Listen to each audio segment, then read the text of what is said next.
Hello friends, কেমন আছো? আশা করি সবাই ভালো আছো, আমিও ভালো আছি। এই দেখো বন্ধুরা, অনেকদিন ধরে তোমরা রিকোয়েস্ট করছিলে শাড়ি ড্রপিং করো, শাড়ি ড্রপিং করো, শাড়ি পরা দেখাও, শাড়ি পরা দেখাও, শাড়ি পরা দেখাও। যাই দেখো, একটা শাড়ি পরছি। শরীরটা কিন্তু ভালো নেই, কেন এখানে সেখানে করেছি তো, খুব ঠান্ডা লেগে গেছে। স্কিপ না করে পুরো ভিডিওটা প্রথম থেকে শেষ অবধি দেখতে থাকো। লাইক কমেন্ট শেয়ার করো, অবশ্যই সাবস্ক্রাইব করে দিও বন্ধুরা। দেখেছো মুখটা পুরো আমসি শুকনো হয়ে, শেষ শুকনো আমসি হয়ে গেছে। তাহলে চলো পড়তে থাকছি। দেখো, পড়তে পারি না দেখি, তবু তোমাদের রিকোয়েস্ট শাড়ি পরছি।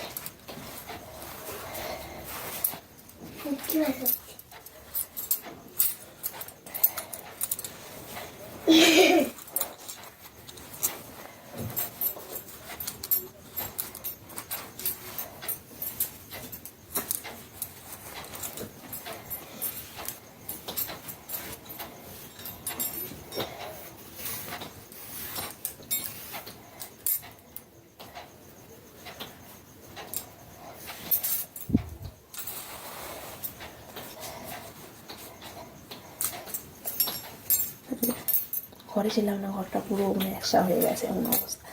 এসে ঘর বাগাতে বাগাতে মানে পরিষ্কার হয়ে যাচ্ছে।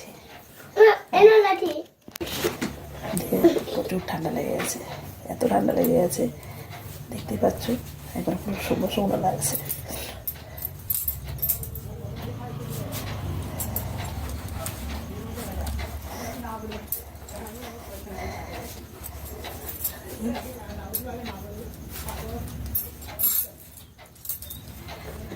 কত রোগা হয়ে গেছি, আমি তো ব্লাউজ খুলে যাচ্ছে, এত রোগা হয়ে গেছে।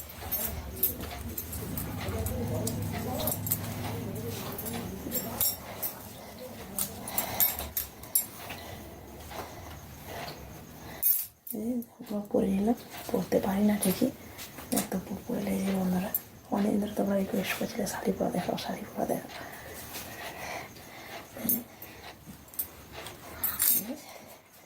ঘর দুয়ার পুরো বাগাতে বাগাতে বাগাতে বাগাতে কী বলবো, নিজের শরীর খারাপ ধরে যাচ্ছে, এত নোংরা হয়েছিল। এই যে পরে নিয়েছি, ঠিক আছে, পরে নিয়েছি। দেখো ব্লাউজে মানে লুজ হয়ে গেছে, বোঝা যাচ্ছে, দেখেছো ভাই? দেখো এগুলো আমার পুরো একদম পুরো টাইট ছিল, পুরো লুজ হয়ে গেছে। পিঠ পুরো বসতে থাকতো, পিঠগুলো চিপ হয়ে বসতে থাকতো, কিন্তু পিঠটা এরকম হয়ে গেছে। কেন আমাকে সবাই যে দেখতেছে মুখটা তৈরি হয়ে গেছে, রোগা হয়ে গেছে এর থেকে। কী করবো, এক জায়গা থেকে আরেক জায়গা, তাই না বন্ধুরা? বলো, কিছু করার থাকে না। দেখো চলো, শাড়ি পরা তোমাদেরকে দেখিয়ে দিলাম। শাড়ি পরতে পারি না তো পরেছি, কেমন হয়েছে অবশ্যই কমেন্ট করে তোমরা জানিও। চলো, সবাই ভালো থেকো, সুস্থ থেকো।